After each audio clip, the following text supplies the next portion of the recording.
Welcome to Name 3 Songs. I'm Sarah Fagan. I'm Jenna Millian, and this is a podcast where we challenge sexism in the music industry and empower fangirls. Because let's be honest, fangirls knew about that band way before you did. And if you stick around long enough, we'll also let you in on some new music the girls are already crazy about. So today we have a fun episode. Sarah, do you want to tell about our special guests? Yeah, so we're joined by 3 listeners today. Ernesto, Michaela, and Katie are joining us to have a more in-depth discussion about the stigma around men's mental health and music and a lot of other issues that fit within that bubble. So many. It's a very in-depth conversation, and we definitely ticked off like literally any box that could have anything to do with mental health struggles. So I feel like people will get a lot from today's convo. Yeah, and we decided to do this because we had a really good response from the last episode we did on men and their mental health, and we had a lot of fans DMing us about it. So we wanted to do an episode where we got to talk to some listeners who are also music fans, because we think it's always important to share the mic with you guys. Yeah, and it's just so amazing how much our community is growing. I will say it's pretty cool because like anytime we did the fan takes before, we always had to like find random people on the internet to join, and this time all 3 people were already listeners of our podcast, and like we basically befriended all of them before even doing this episode, so that's really cool. Yeah, it's really exciting that people who listen want to take part. It really means a lot to us. As always, if you enjoy the content, you can come join our community over at patreon.com/name3songs, where we have a Discord, among other things. And if you just enjoy the episode and want to leave us a little tip, we're at paypal.me/name3songs. Or just come hang out and DM us. Without further ado, let's meet our guests today. All right, you guys, thank you so much for joining us today. So excited to get into this conversation with you guys. As you know, this is a really important topic and it seems like you all are really passionate about it. So I'm really interested to hear how this goes. Would you like to go around and say your name and where you're located so everyone can get to know you a little bit? Hi, my name is Michaela, and my pronouns are she, her, and I live in California. My name is Ernesto. My pronouns are they, them, and I live in Mexico City. Hi, my name is Katie. My pronouns are she, her, and I live in New York City. Awesome. Thank you guys so much. Since we did our last mental health episode and we specifically called out a few artists who we think are doing good jobs or not doing such a good job of speaking about mental health, we kind of wanted to pass the question to y'all. And what are some male musicians in particular that you think are outspoken about their mental health, and kind of like in what ways? I think Youngblood, who you guys kind of shouted out in that episode. And then also I'm a huge fan of Dan from Real Friends. He's been like super outspoken about like whenever he was dealing with anxiety, and like also his pronouns are he, they, so I'm going to be using them kind of interchangeably. So I just want to put that out there so it's not confusing. But so they were like really outspoken about like whenever they were diagnosed with bipolar disorder, and how that was like affecting the band and their recording process, and like really just kind of like outspoken and advocating for therapy and medication if that's like going to help the situation, and just really actually talking about stuff. I think Gerard Way, Declan McKenna, and Harry Styles are like my top 3 musicians that talk about these things. I think Gerard goes a lot about it, from like talking about having to go to therapy and growing up depressed and with mental illnesses and the drug addiction and how all of that came out after 2005, I believe. Mm-hmm. And Declan McKenna also, like, he's not so much outspoken directly on mental health as Gerard, but he talks about like the importance of listening to the youth. And I believe that also relates to how we as younger generations perceive our mental health. And finally, more into the male side of things, Harry Styles does a lot of talking about gender expression and being comfortable with one's masculinity. So I believe that that is also important while talking about mental health in men. Yeah, definitely. I mean, our episode, we definitely tried to tie in that toxic masculinity and mental health because they kind of go hand in hand. So that's super important. And then, Katie, what about you? I'm a huge fan of Census Fail. I love Buddy, and I think he's been really outspoken about a lot of stuff in the recent years. He does this thing on Instagram. I don't know if it's every Monday or, kind of when he remembers to do it on a Monday. But he does this thing where he hashtags Mental Health Monday, and he'll kind of talk about how his journey has been going. He also, like Gerard, had a drug addiction problem, among other things, and again, kind of tackling the toxic masculinity thing that Ernesto was just talking about, and kind of like the harder, like hardcore punk rock scene, where like you see a lot of the like macho dudes, kind of like, oh, I'm too macho for emotions. But Buddy kind of tries to break that down and bring that in. I think it's just so important that there are artists out there who are like not only just talking about their mental health, but like advocating for their fans as well. Because I feel like most of the people that you guys mentioned like do that so much, which is really important. Because I feel like there are a lot of artists who do a good job speaking about it and being like, oh, look, like I'm open about this, which does make people more comfortable being open about it. But I think the advocacy is like a really big part that people don't think about, because I feel like, especially right now, I feel like so many people are just like, oh yeah, like I'm depressed, I have anxiety, I have these things. And so it's just become so normal that people don't really realize that advocacy is important, just like it is for any other big issues that are going on. But it's like, just because everybody is suffering doesn't mean that there shouldn't be louder voices being like, here's how to like suffer less. But it's really important. And I feel like a lot of these artists are doing that in their own way, whether that is like sharing their mental health, or as Ernesto said, like speaking about things that are important that do affect people's mental health, because that is just as important as speaking about your own mental health well-being. So thinking back, how did you feel as like a teenager listening to these artists, being within especially like the kind of pop punk Warped Tour bubble, as like we often call it, where a lot of these artists are singing about their mental health issues? And I think it's also common for a lot of teenagers to experience mental health issues. So how's your perspective as a teenager versus now? And Ernesto, I'd like to ask this question to you first. Being in Mexico, the Warped Tour as a festival was something that I dreamt about, not so much something that I could go to every summer. So my interaction with that was through Tumblr mostly. So I saw edits and like lyrics with pictures and posts that said like, Warped Tour is like Disneyland for emo kids. And I believe that. I went all in with that kind of view for the festival. And so each time one of these bands, like Of Mice and Men or Bring Me the Horizon or Sleeping with Sirens or Pierce the Veil, and also Ultim Low, came to Mexico, I would die. And I would literally just go there and have my sort of religious experience, cleaning myself from my problems at home or at school. And I think that I created a fantasy world where Warped Tour was like this kind of Eden where I could go to and be free and chat with my favorite musicians about all of these things because they would understand me. And I don't know, like that sort of thing was there for a lot of years. And then I had the chance to go to Warped Tour in 2016 when everything started to crumble more visually. Yeah. With the sexual allegations and everything. So I started to see the wrong side of it and the wrong side of this fantasy. And I started being extremely critical about it. And I left the pop punk world for a bit. And then now I see how fucked up in a way it was that we as fans created this fantasy that the artists saw like an opportunity to make money off, and they just threw it back at us. And it was just like this relationship where the ball of there is this superficial talk of mental health is passed between fans and artists. Mm-hmm.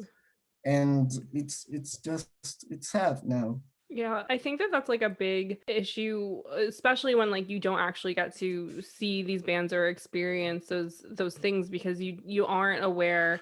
Because I feel like, from somebody who's been going to Warped Tour for like most of my life, it's that thing where like once you start paying attention, you're kind of like, oh, maybe I shouldn't be here right now. Or like, oh, like not so much the concert part, but it's like the accessibility to these artists is a bit questionable for the fact that it's an all ages festival, but also just the fact that like it's so easy to create a narrative for people. And I feel like I talk about this a lot in like every episode of like there's a difference from like the public facing persona of somebody and like who they really are, even if you feel like you really know them, because like there are some artists who, like Halsey is a good example, who's very open, but there's still so much you don't know about her because we don't know her. So I feel like within the pop punk world, because so much of the songs are about really relatable about like hating your hometown and like being sad and like all of these things, like all of these themes that pop up in most pop punk songs, it's so easy to sort of lull yourself into this sense of security. And then as you get older, you're kind of looking and you're like, wait, they never really talked about this. And I feel like that's just like a common occurrence of realizing like, oh, they sing about their mental health, which is good and can be helpful. But I think at the same time, like I think I mentioned this in our original episode about this, if I hadn't had McFly when I was younger and I only had like the emo music that I was listening to, I probably wouldn't have made it past that point, because when you go to other depressed people who aren't giving you access to like advocacy for the depression that you both are facing, like what else is there? Like nothing's there to like bring you up. Whereas like if you have some sort of happy thing to go to, at least you have that. And so I completely get what you're saying. Yeah, Michaela or Katie, do you want to respond to that or share your own personal experiences as a teenager? So as a teenager, I wasn't really into pop punk yet.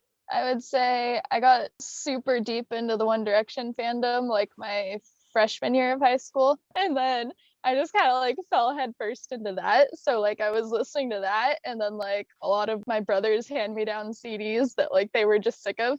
So like a lot of Linkin Park, Avenged Sevenfold, Metallica, just kind of like a weird mismatch of stuff. And then like I really wanted to go to Warped Tour because my brothers got to go every year, but my mom would never let me. she's like, no, you're not going to that. You're too young for that. You're not going. And then I was like really mad about it like at the time, but like looking back, I feel like maybe it was a good choice.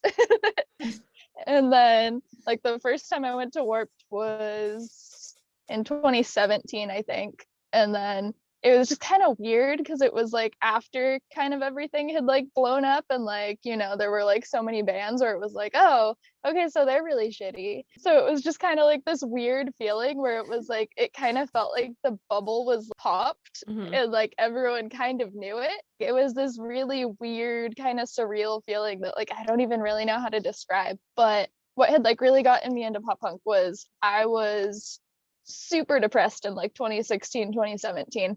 And I kind of hit a point one day where I was like, I need to do something. Like I need to just like get out of the house. Like I need to get out of my head.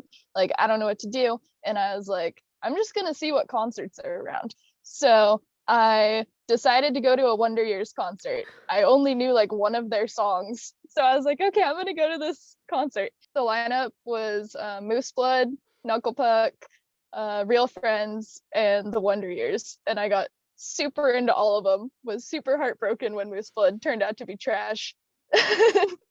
And yeah, that's like a 3/4 pretty safe lineup though. At least you found real friends out of that. Yeah. Katie, what about you? Kind of the same thing. You know, I was like super depressed in high school.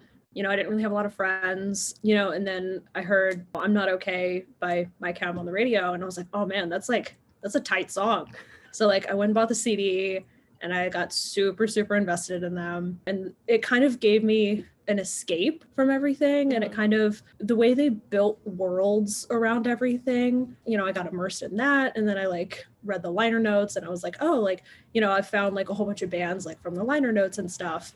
And I was like, oh, that's really cool. You know, they sound really cool. But getting really into My Chem and hearing Gerard kind of talk about his struggles and stuff like that. And I don't remember the exact quote, but he says something to the effect of, you know, we're just 5 guys from New Jersey trying to show everybody that like, it's okay to not be okay. And we're all just as weird as you. And so I kind of found solace in that. And I really, you know, I connected with that. And here I am. I don't know how many years deep now into pop punk. Yeah. I feel like My Chem is like a really it's really amazing that we had that like when we were younger, because even like that was a thing. And like I've talked about this before, but it was like I always felt like you had to choose between Fall Out Boy and My Chem, but I always was like, My Chem talks about things better, but I just really love Fall Out Boy.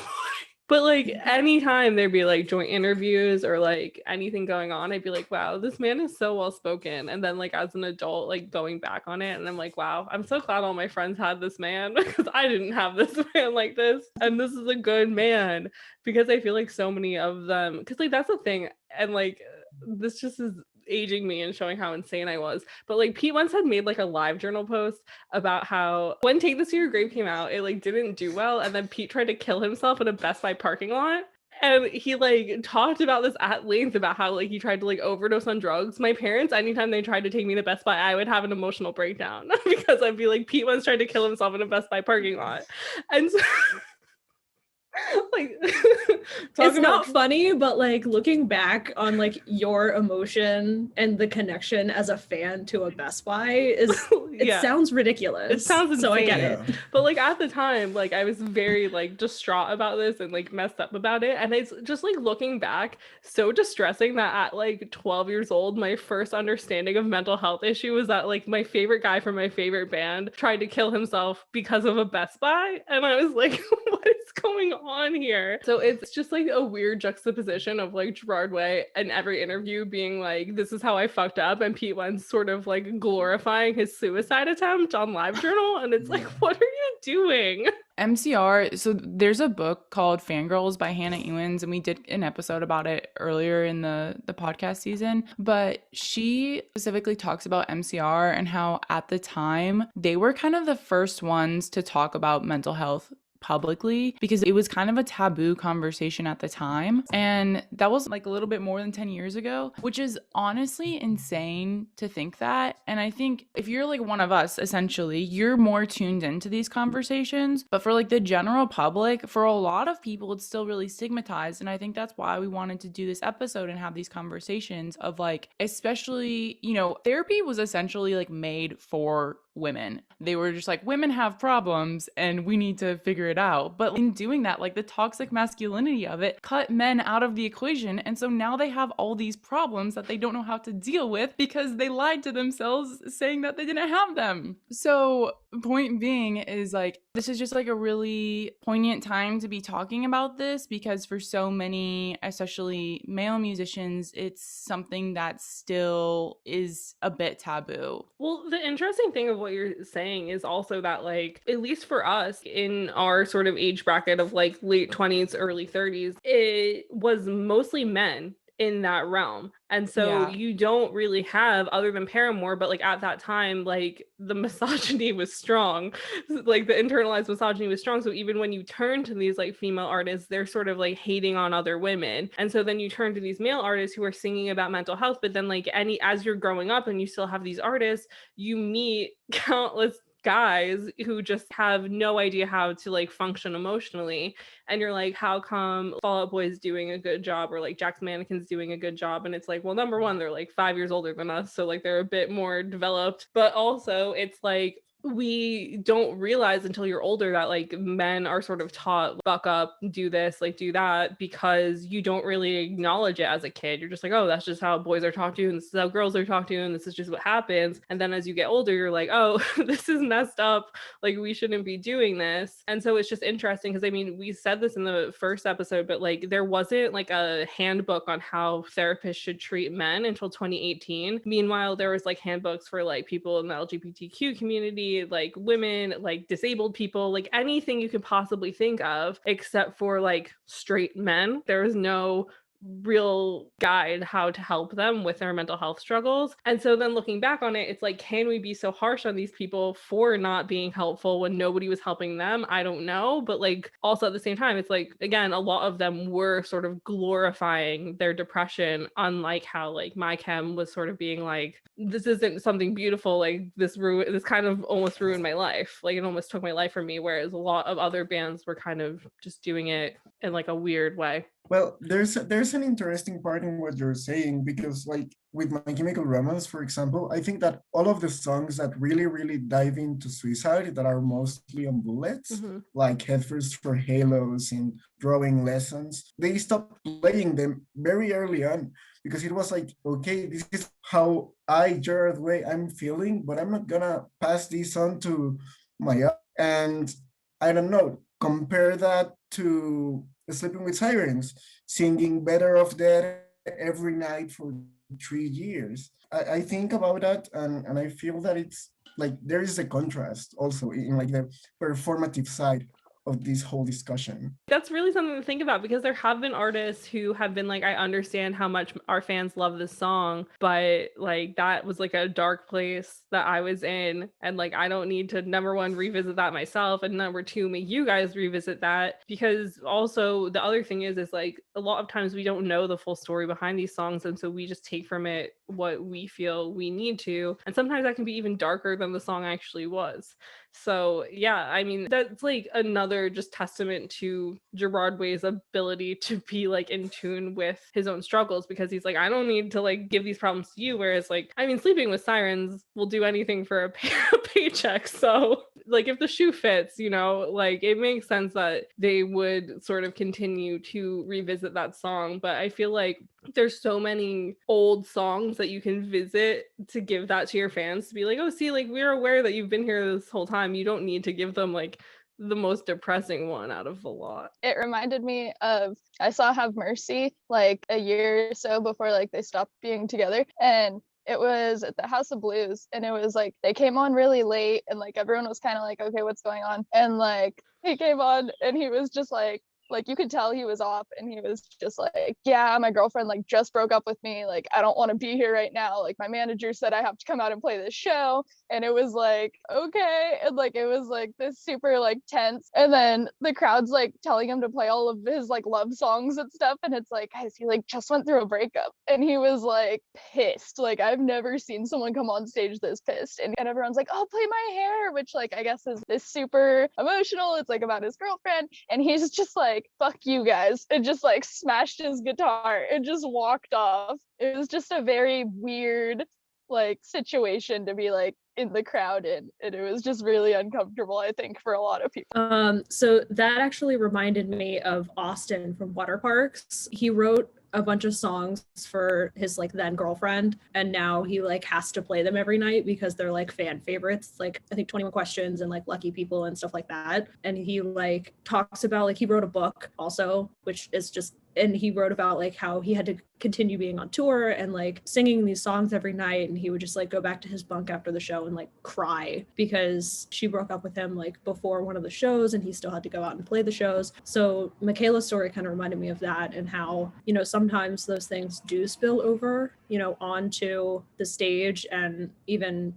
not, and a lot of fans don't realize, you know, what they're going through. Both examples, Austin's and Brian's, I think that like this misunderstanding of the fans of thinking you know the artist but not knowing what they are really going through, and demanding things, like demanding these songs, demanding My Hair, or demanding 21 Questions. I feel like that also plays into the situation of men not understanding men. I know the Water Parks fan base, it's mostly teenage girls, but like, I don't know, Have Mercy being a more emo-ish Midwest band, I feel like there is this misunderstanding of me as a man. I'm gonna tell that man to man up and sing those songs even he's heartbroken. And I don't know, that's awful. I mean, this is something that like a lesson we could all learn, and being more compassionate with each other is just knowing that like people are going and like it's so easy to say this and it's so easy to forget it in practice, of like knowing people are going through things that you don't know about and like giving themselves some grace to like have a bad day.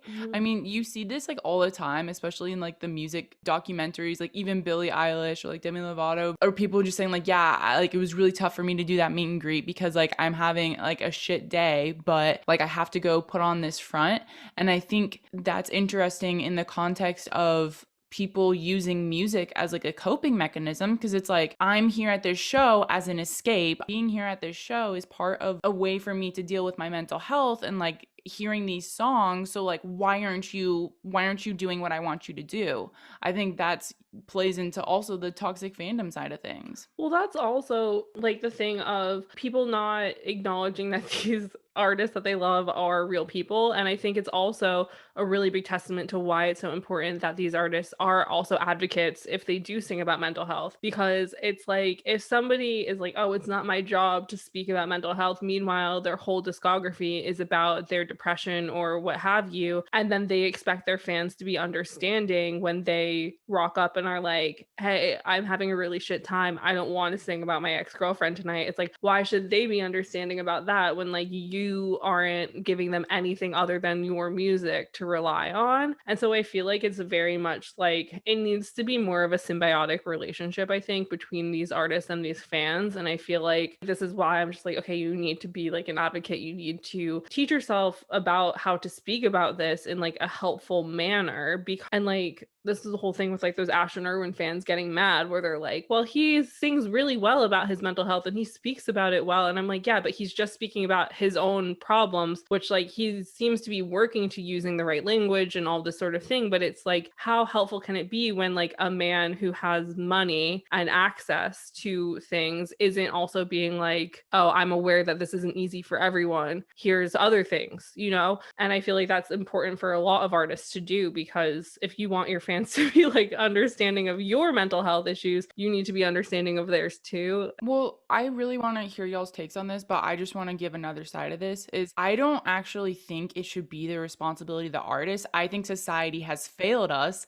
into thinking that these artists should be advocates, because like I think like you can't force anyone to be an advocate who's not naturally gonna be that. But like I understand where it's especially like if your whole discography is just like kind of banking on the fact of your depression or whatever it is, like I do understand there's a point where like you probably need to like help some people out in some kind of way. But I think like the fact that these conversations like should ideally be happening in schools or like by parents like talking to their kids, and like the fact that we don't get any information, we don't even like know how to talk about these things in school, that's when people turn to other mediums like music to find solace, but also to like educate themselves. And so that's I think the point where you're coming in, Sarah, of like it is important in that regard with how our society works right now for people to be advocates. Yeah. But opening it up to y'all, do you think the musicians need to also be advocates? Yes and no, because like you guys were saying, it needs to be kind of a symbiotic relationship, and how, you know, some people are just going to naturally be outspoken about some things, and kind of like how I brought in, you know, with the initial survey,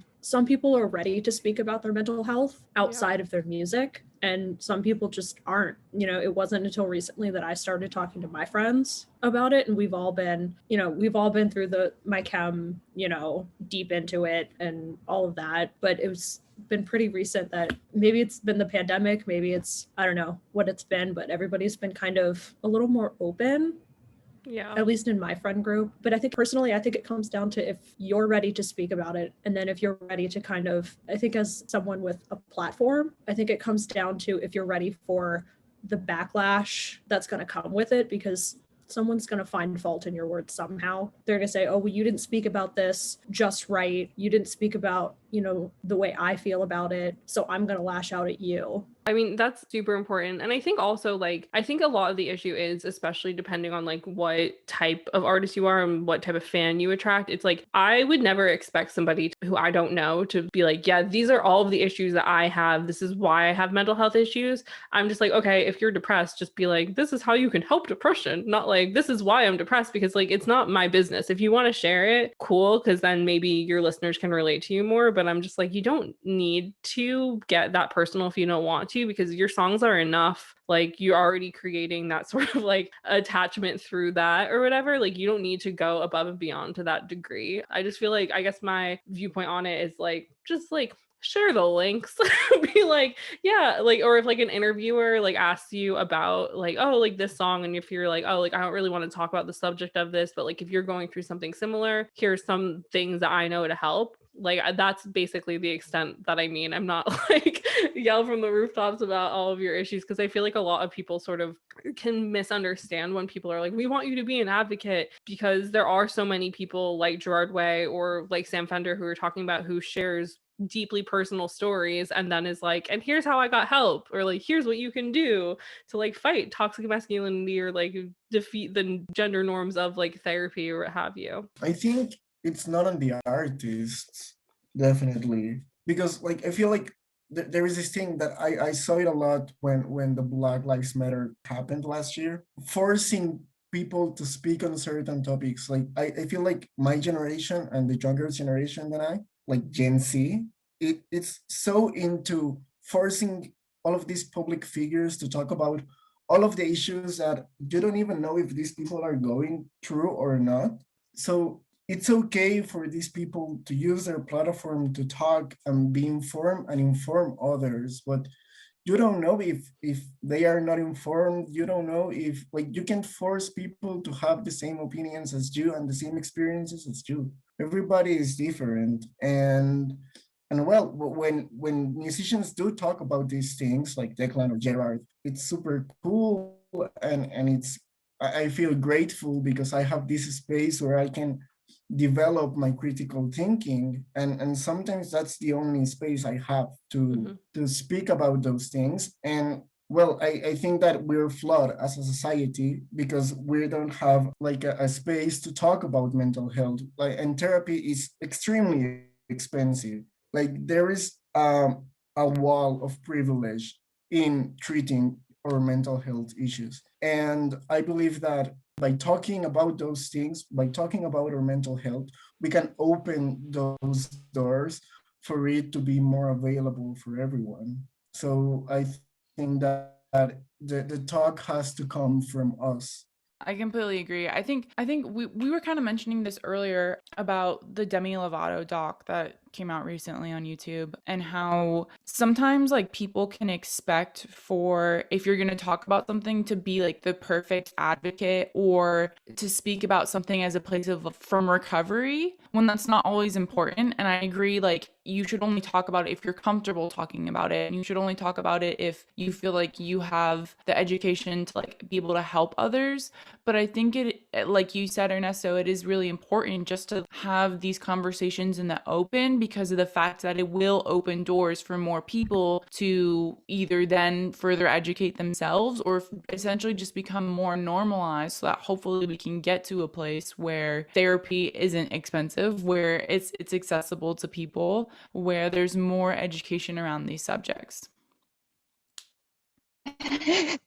Oh, that's like, I've seen, not like on Twitter so much, but like on Facebook, I've seen all the typical anti-Demi Lovato backlash that she gets like anytime she does anything, where people are like, oh, she's just a drug addict, and like, oh my God, and they just like joke about it. It just like pisses me off so much, because it's like she's coming out and like talking about all this stuff, and like, you know, that must be incredibly hard to like know that like you have that big of a platform, and to come out and be like, hey, this is stuff that I'm dealing with, like this is what I've been through, and just asking like to be heard and to be like taken seriously about it, and then to just continue to be like the butt of the joke. But then like at the exact same time, everyone's like watching the Britney Spears documentary and being like, oh, we treated Britney so terribly when she was going through a breakdown, like we need to stop doing that. And then like the Demi Lovato doc comes out and everyone's like, oh my God, let's all make fun of her. And it's like, it's still happening. Like you're doing exactly what you did to Britney when she had her breakdown. I feel like mental health is still so stigmatized that it's like when people do like start talking about it, like so many people are so quick to just like make fun of it, or like be like, oh, they're just overreacting to whatever. And it's like, or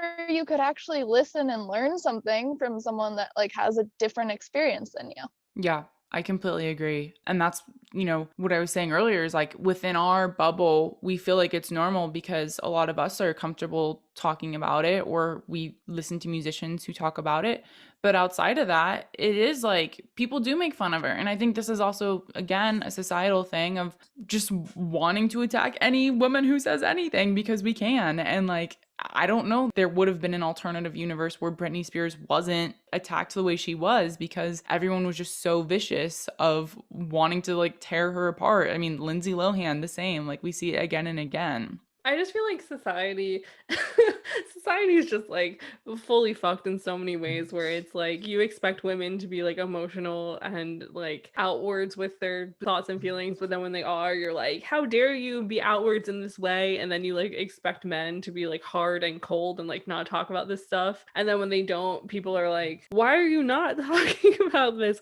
Or whatever the case is. Or when they do talk about it, they're like, why are you doing this? Like, you're a man, you're not supposed to do this. And there's just so many like disgusting norms that were put in place so far back in history that it's just so crazy that it still is affecting so many people so negatively to this day. And it affects like fandom culture too, I think, because I feel like because people have these like preconceived thoughts, they'll either be like, oh, okay, like we don't need to expect much from this person, or because of the way that like the younger generations are sort of teaching themselves, they like expect so much from people, which I just feel like there's no real like happy medium anymore, just because of the way that the internet has sort of taken on its own like life force in a way of you believe one thing if you're on like one side of the internet and you believe another thing if you're on the other side, and like there's never really any overlap. And so it's just really interesting because I feel like a lot of the times music fans are teaching themselves things based off of the tiny breadcrumbs that are given to them by the artists that they listen to, which I think is quite beautiful because they do have that sort of ability to take something and run with it. And they don't necessarily always need these artists to be advocates because they're advocating for each other, which is like the beautiful side of fandom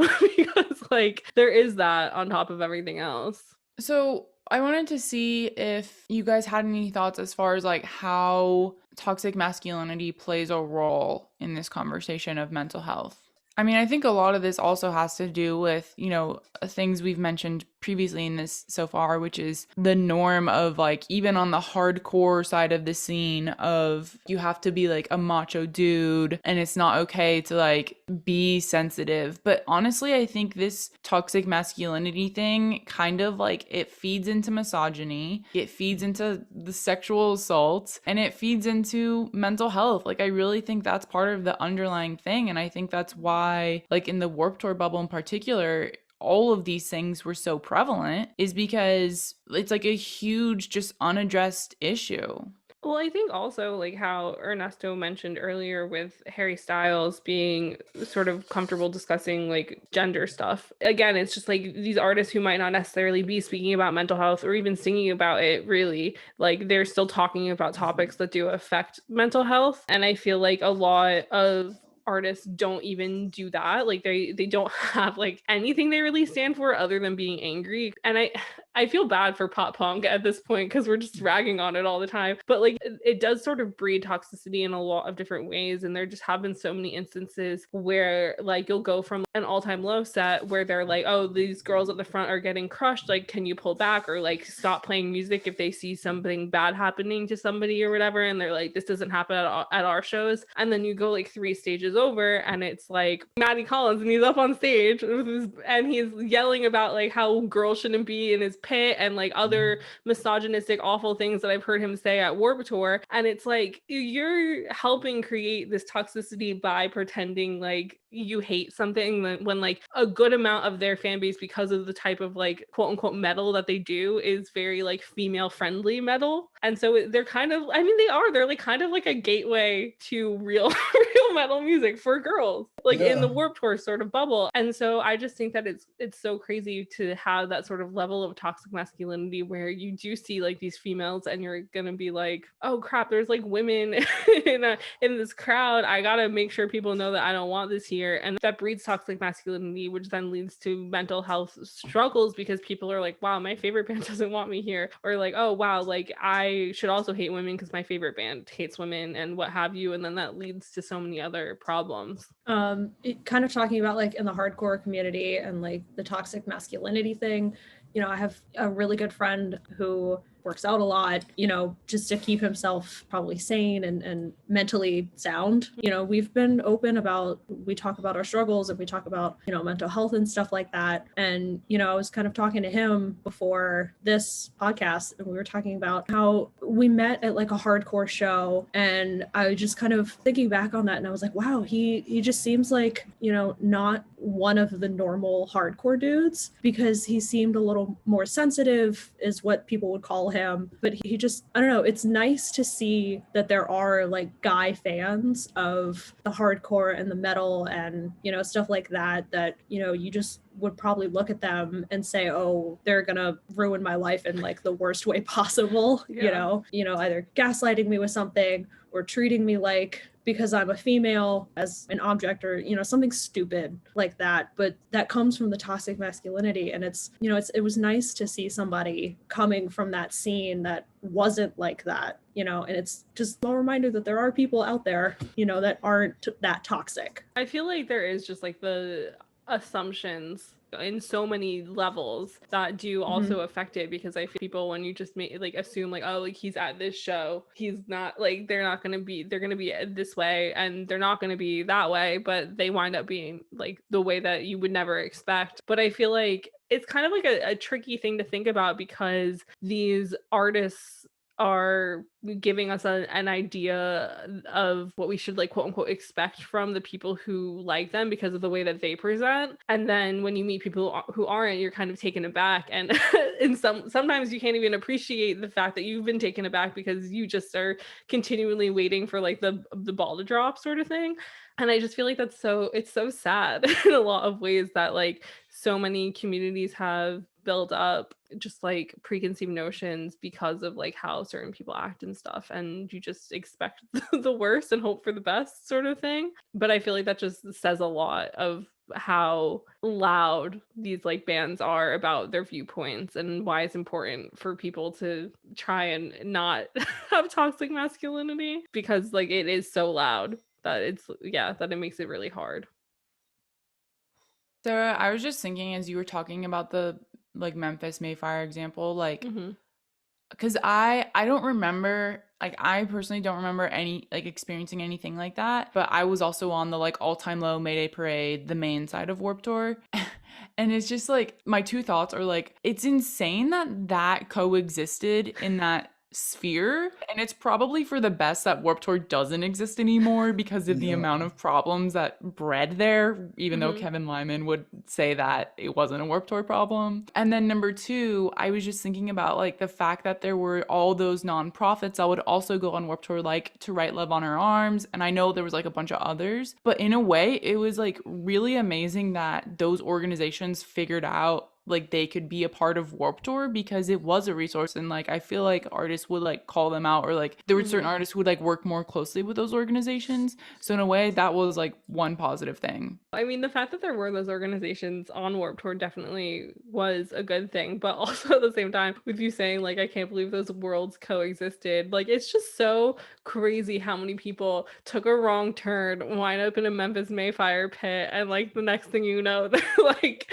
on right-wing YouTube, like because I feel like it is like this weird thing where like so many things that are kind of very oil and water were coexisting because of somebody deciding that Screamo had anything to do with pop punk and had anything to do with like electronic punk music. And like so you have like Cash Cash and like 303 and like playing in between like August Burns Red and like A Day to Remember, and then like the Main's just there, and you're like, what is happening? Like I mean, all those bands I listed I don't think are mostly okay, but like there's still like the more problematic ones, and some of them, yes, are like all on like one stage where you can go see like We Came as Romans and like I See Stars and like all that, but those guys are like pretty good about talking about these issues. But then there's the bigger names like Memphis Mayfire who are on the same stage as like All Time Low, and so there are some kids who are like, oh, All Time Low got headline spot tonight, I'm gonna be on that barricade all day, and they're being fed like so much stuff that's like fighting agreeing with each other, so many different viewpoints, that it's kind of like, who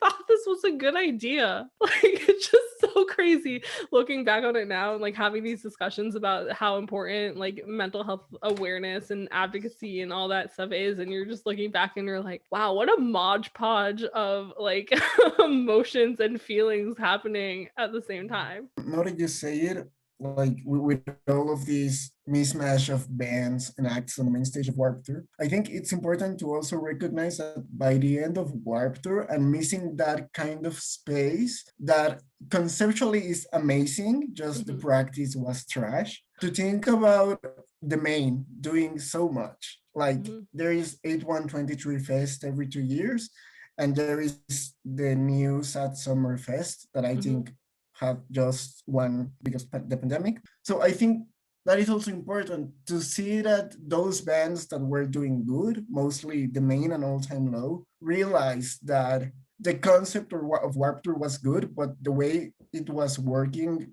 wasn't effective. Yeah. And that the discussions of mental health that could be had in these kind of spaces could go further if we put together all of the cool bands that do talk about these things.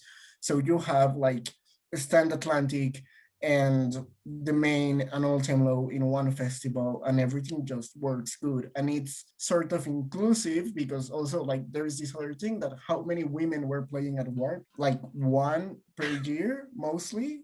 And I believe like, yeah, but like, I don't know, like it's cool to see that the bands that do good are actually doing good.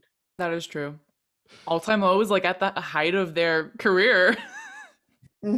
And Sad Summer felt really cool because it was like, it seemed like they put a lot of thought into the things that made Warped Tour bad. And they were like, okay, you know what? We're going to do the opposite of that. I mean, they had signs up all over the venue that were like, that defined consent, which like at a festival, like I like fully like was frozen reading the sign. I was like, oh my God, I can't believe they actually like put this out here. They were like, plastered all over the venue. It was like, this is what consent is. This is a safe space. If anyone's like touching you or doing anything that like feels wrong, like let us know, let someone working here know, let a volunteer know, and we're gonna kick them out because like that's not okay here. It was super cool, and it was like kind of the opposite of Warped.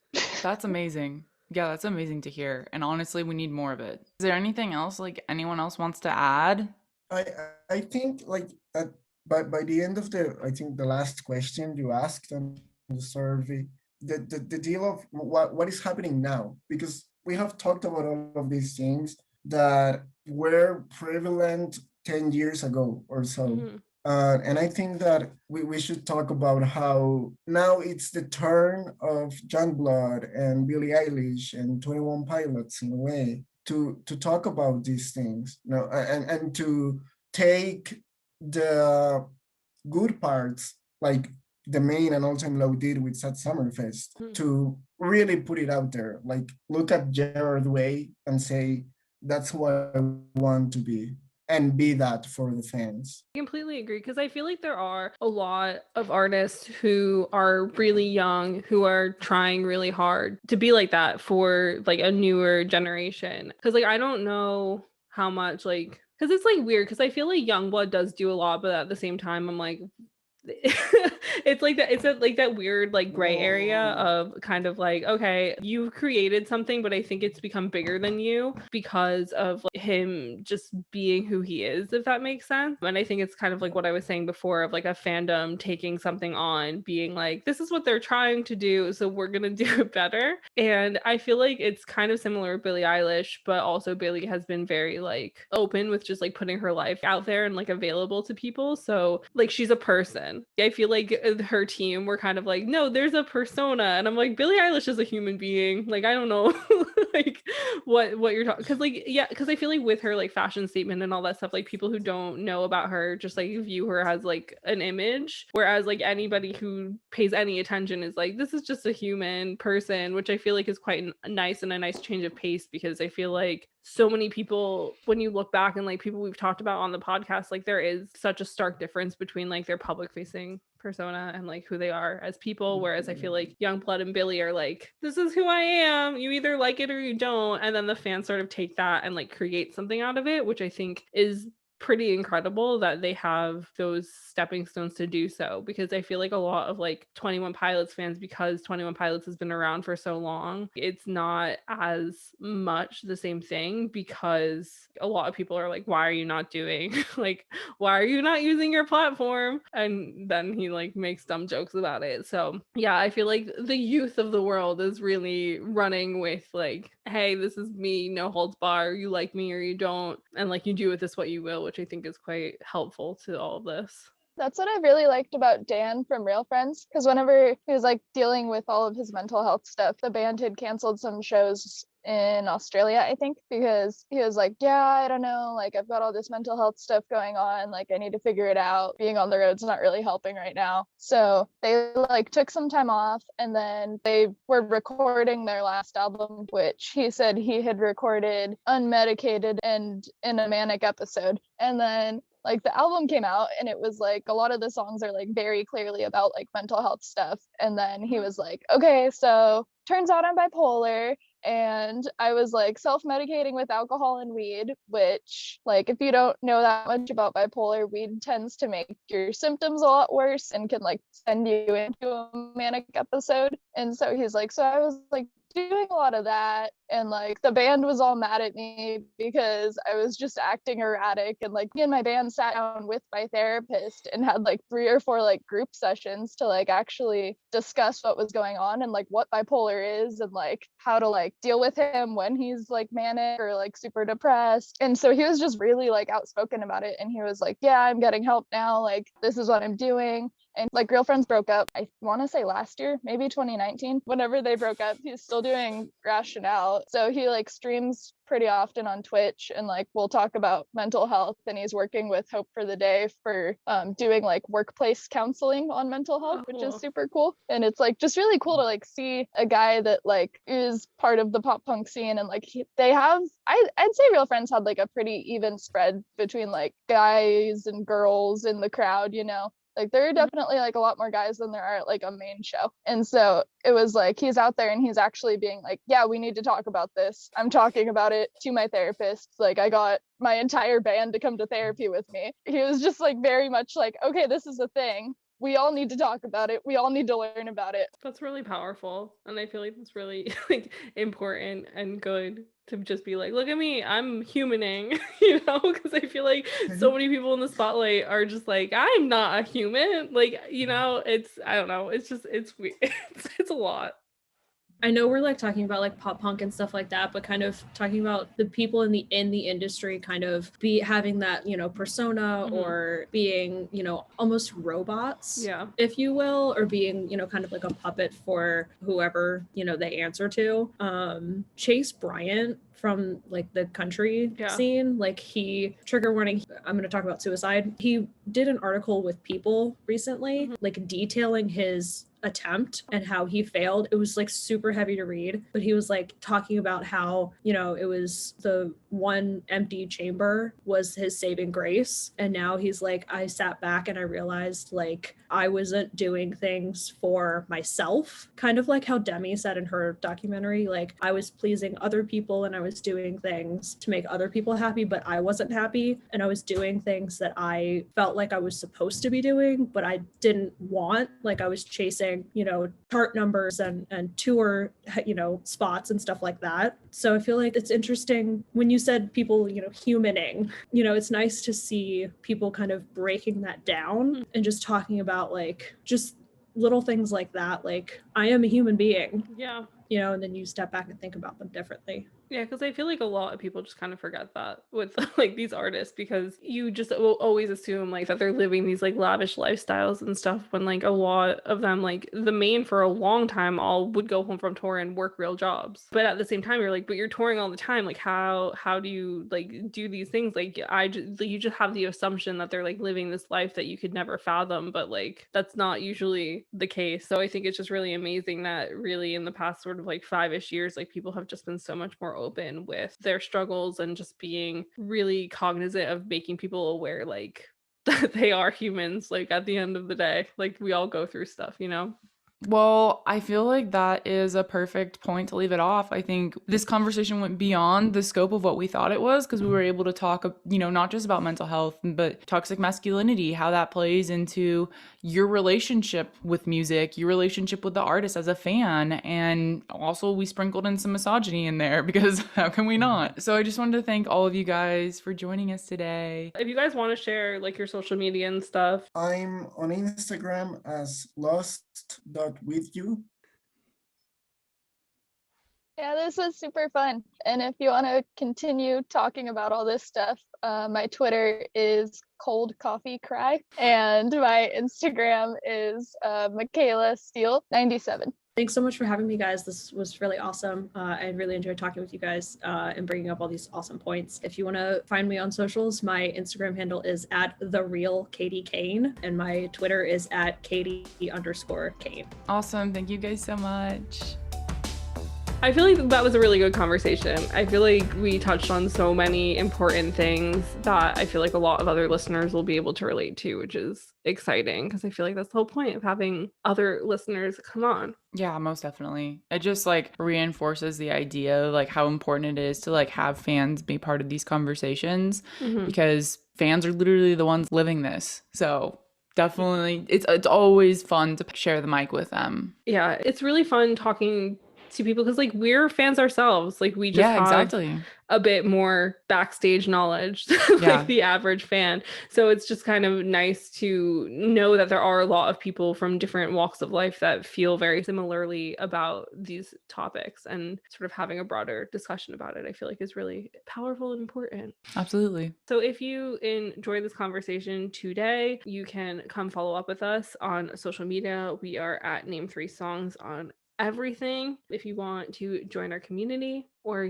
give us a tip or whatever, you can do that at patreon.com/name3songs or paypal.me/name3songs. And if you have thoughts, if you'd like to speak with us personally one-on-one, you can find me at Sarah_Fagan and Jenna at Jenna_Million. So thank you for joining us on Name3Songs. Until next time, never let anyone make you feel bad about your favorite band. And remember, you're never too cool to listen to Harry Styles. Don't forget to subscribe to be notified when each episode comes out and leave us a 5-star review. They really help. If you want to find out more about anything we referenced in this episode, you can visit name3songs.com.